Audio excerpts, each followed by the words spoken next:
Hey mama, your son's on Sports Center. What's going on, everybody? Welcome back to the channel. And today we got around the league, man. In the first game, we got the Cowboys taking on those Eagles. The Eagles get the win 34-28. The Cowboys are 1-8 on the season.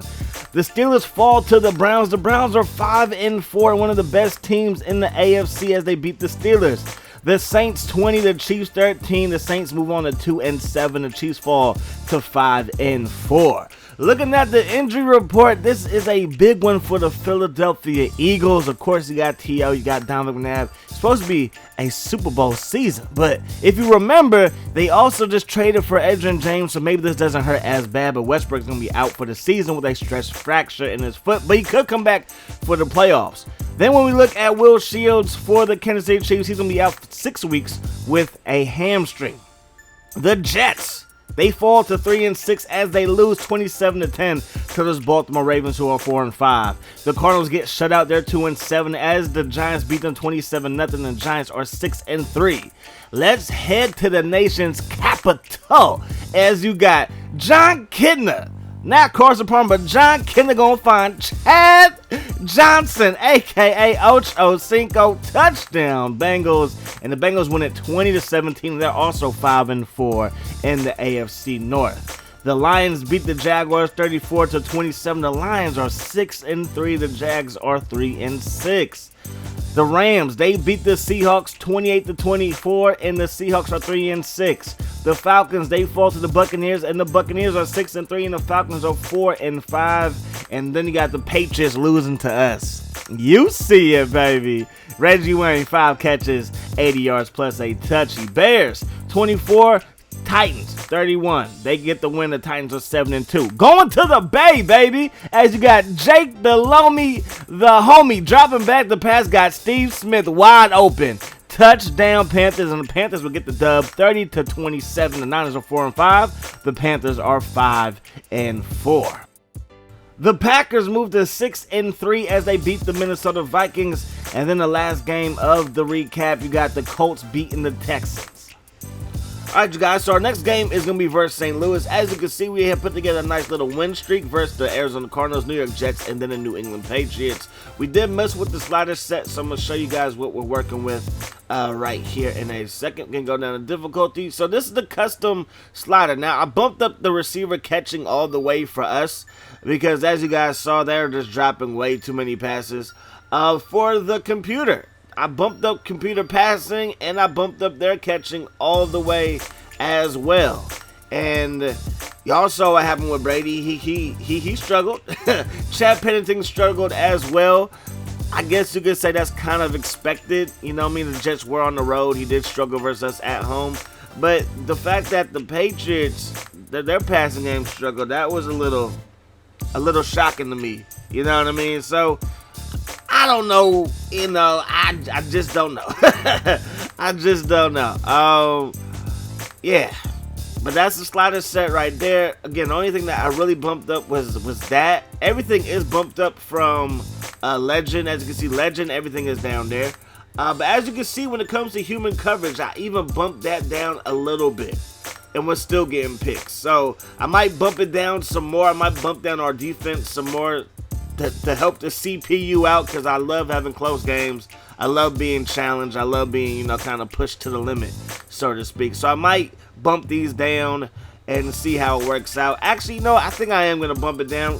We're going to bump down coverage to about halfway. We're going to bump down pursuit to below the line. We're going to bump down our tackling. The reason why I wanted to leave the tackle where it was because we saw what happened when we were facing the top running backs. But I guess that's kind of what you should expect. We gave a bunch of yards versus Ricky Williams, Jamal Lewis. Even Curtis Martin had a big run. Emmitt Smith had a big run.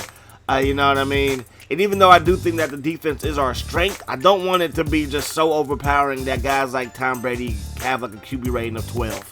You know what I mean? So hopefully this does something. If you have any suggestions, of course, let me know, man. Let me know if you have a suggestion, if you have a good slider set for this game.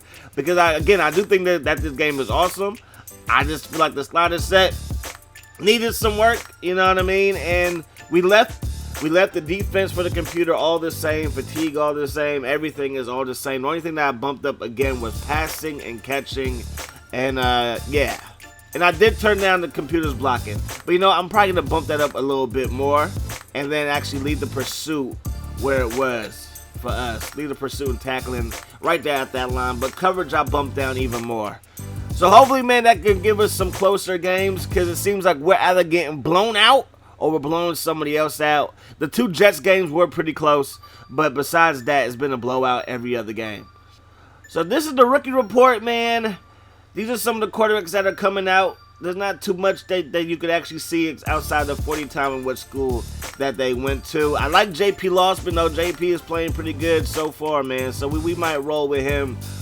So I think I might look to upgrade this offensive line, defensive line heavily in the upcoming draft. Possibly another receiver to maybe replace Eric Moulds. I think Eric Moulds is still a pretty good receiver, but he is getting up there in age. And yeah, man, so I think an O-line, tight end probably. I think we can use a tight end, you know, so we'll figure out. And look, there's one from the University of Buffalo, and I got family that went to Buffalo. My mom went to Buffalo University. Got cousins, uncles, yeah, man. So Khalil Mack, you're part of the Buffalo family, which is my family, but you left. It's okay, though. Anyways, man, taking a quick look at the standings, the Bengals and Browns are the best teams in the North at 5-4 apiece. The Titans, they are in control of the South at 7-2. Then you got the Colts at 6-3 and the Texans at 6-3. The Jags are at the bottom at 3-6. The Raiders are 6-3, leading the West, and the Chiefs are right behind them at 5-4. The Dolphins are 5-4 in the East, right behind those Patriots who are at 7-2. And I believe we have one more divisional game, and that is versus the Dolphins in Miami. When it comes to the NFC side of things, you got the Packers and the Lions doing their thing at 6-3 in the North. The Vikings are not far behind, though, at 5-4. And then you have the Buccaneers 6-3, Panthers 5-4. The Rams are 6-3 to lead the West. The 49ers, they are 4-5. And you got the Eagles and the Giants both at 6-3. So Steve McNair still has the best QB rating at 116.7. When it comes to yards, he's also top there at 2,715. He's also at top with TDs, man. He's looking to have an MVP season, man. 24 TDs and 9 interceptions. Brett Favre has only thrown 2 picks, though, man. Look at Doug. Look at Doug doing his thing for the Bears. I don't know if he's starting. He's probably not starting. I believe Rex Grossman is a starter. But look at Brett Favre keeping those picks down. Looking good, Brett. Looking good.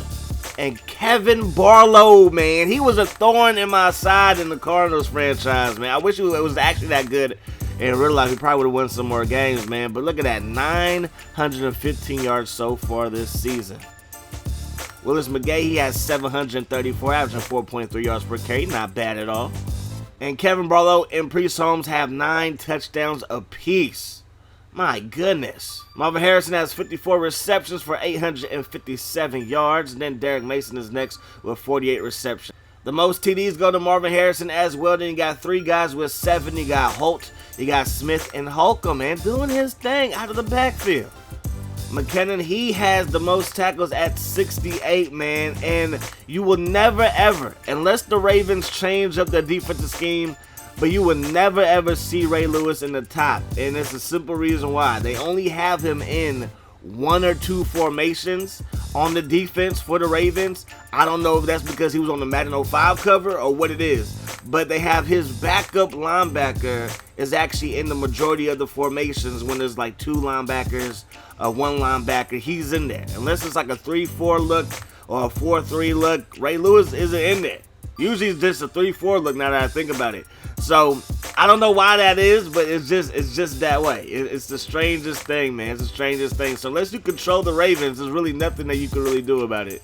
You would actually have to make Ray Lewis the backup middle linebacker just so he's in the majority of the time. And again, I don't know why it's that way. It's just that way. And look at Peppers. He has the most sacks at 14. And then you got Rice and then Curse, who of course got traded to the Colts earlier this year at 9. But alright, you guys, that is going to do it. We're going to be taking on those St. Louis Rams in the next episode. I will see you guys there. I hope that the rest of your day is the best of your day. And I'm gone. Peace, love.